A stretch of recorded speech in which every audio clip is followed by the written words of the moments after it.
रात की दहशतनाक घड़ियां खत्म होकर सुबह का उजाला फैल गया, मगर सुधा के दिमाग में वो भयानक मंजर अब भी भटक रहा था। वो बार बार सोचती, वो औरत कौन थी? उसका चेहरा राख की तरह क्यों बिखर गया? डॉक्टर रघु बार बार यही कहकर बात को टालता रहा, ये सब तुम्हारा वहम है और कुछ नहीं, अस्पताल में ऐसा कुछ नहीं है। मगर सुधा जानती थी कि उसने जो देखा वो हकीकत थी। रात के करीब अचानक अस्पताल के मेन गेट पर शोर सुनाई दिया। कुछ देहाती दौड़ते हुए अंदर आए। उनके साथ एक बूढ़ा फकीर भी था, जिसका जिस्म तड़प रहा था। फकीर को झटके लग रहे थे, सांस रुक रही थी। इन्हें बचाओ, देहाती चीख रहे थे। डॉक्टर रघु ने फौरन इनका चेकअप शुरू कर दिया, मगर जैसे ही फकीर की शर्ट उतारी तो सुधा के होश उड़ गए। फकीर के सीने पर काला जला हुआ सा निशान था, बिल्कुल वैसा ही जैसा उसने रात को राख वाली औरत के चेहरे पर देखा था। सुधा का जिस्म कपकपाने लगा। ये वही निशान है, ये सब जुड़ा हुआ है। फकीर की आंखें खुली, उसकी नजरें सीधी सुधा के चेहरे पर जमी हुई थी। फकीर कमजोर सी आवाज में बोला, बेटी संभल जाओ, ये अस्पताल उस बदरूह की कैद है। अगर तुमने उसका राज ना जाना तो तुम सब मारे जाओगे।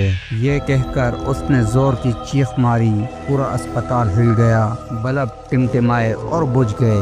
खिड़कियां जोर जोर से बजने लगी। कमरा नंबर 9 का दरवाजा खुद ब खुद चिरचिराता हुआ खुल गया। अंदर अंधेरा था। आहिस्ता आहिस्ता वो औरत काले लिबादे में लिपटी कदम बाहर रखने लगी। सुधा के कदम जैसे जमीन में चिपक गए। डॉक्टर रघु ने हिम्मत की और आगे बढ़ा। कौन हो तुम? क्यों डराती हो सबको? औरत रुक गई, फिर लिबादा सर से हटाया। चेहरा एक बार फिर धुंधला, राख जैसा, लेकिन इस बार उसकी आंखों से खून की बूंदें बह रही थी। वो भारी आवाज में बोली, मैं जिंदा थी, कभी तुम सब की तरह, लेकिन इसी अस्पताल ने लोगों ने मेरा इलाज करने के बजाय मुझे कैद कर दिया। मेरी चीखों पर किसी ने यकीन न किया, मैं जल कर मर गई और अब मेरा इंतकाम बाकी है। सुधा की आंखों में आंसू भर आए। सुधा ने कहा, लेकिन कसूर तो तुम्हारे वक्त के लोगों का था, हमें क्यों सजा दे रही हो? औरत के चेहरे पर लम्हा भर को नरमी आई। अगर मेरी कब्र की मिट्टी इस कमरा नंबर 9 के नीचे से हटाकर रोशनी में दफन कर दो तो शायद मेरी रूह आज़ाद हो जाए, वरना तुम सब भी खत्म हो जाओगे। ये कहकर वो धुन में बदली और गायब हो गई। सुधा ने हिम्मत जुटाई और डॉक्टर रघु के साथ मिलकर कमरा नंबर 9 के फर्श को खोदना शुरू किया। रात गहरी हो चुकी थी, बाहर तेज हवा चल रही थी।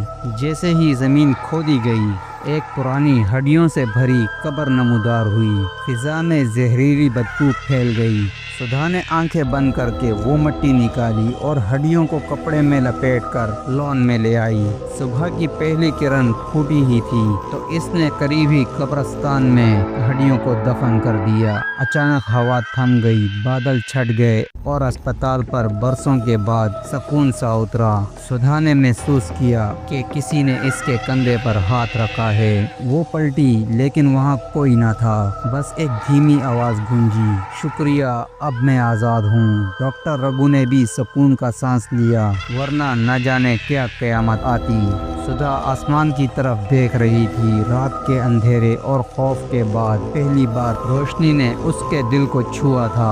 कहानी ख़त्म हो चुकी थी, मगर उसके दिल में एक सवाल हमेशा के लिए नक्श हो गया। न जाने ऐसी कितनी रूहें होंगी जो इंसाफ के लिए इधर उधर भटक रही हैं। अगर आपको हमारी ये स्टोरी पसंद आई हो तो हमारे चैनल हॉन्टेड कहानी को सब्सक्राइब करें, लाइक करें, शेयर करें और बेल आइकन दबाना ना भूलें, ताकि मज़ीद आने वाली इंटरेस्टिंग वीडियोस आप तक जल्द से जल्द पहुंचती रहें।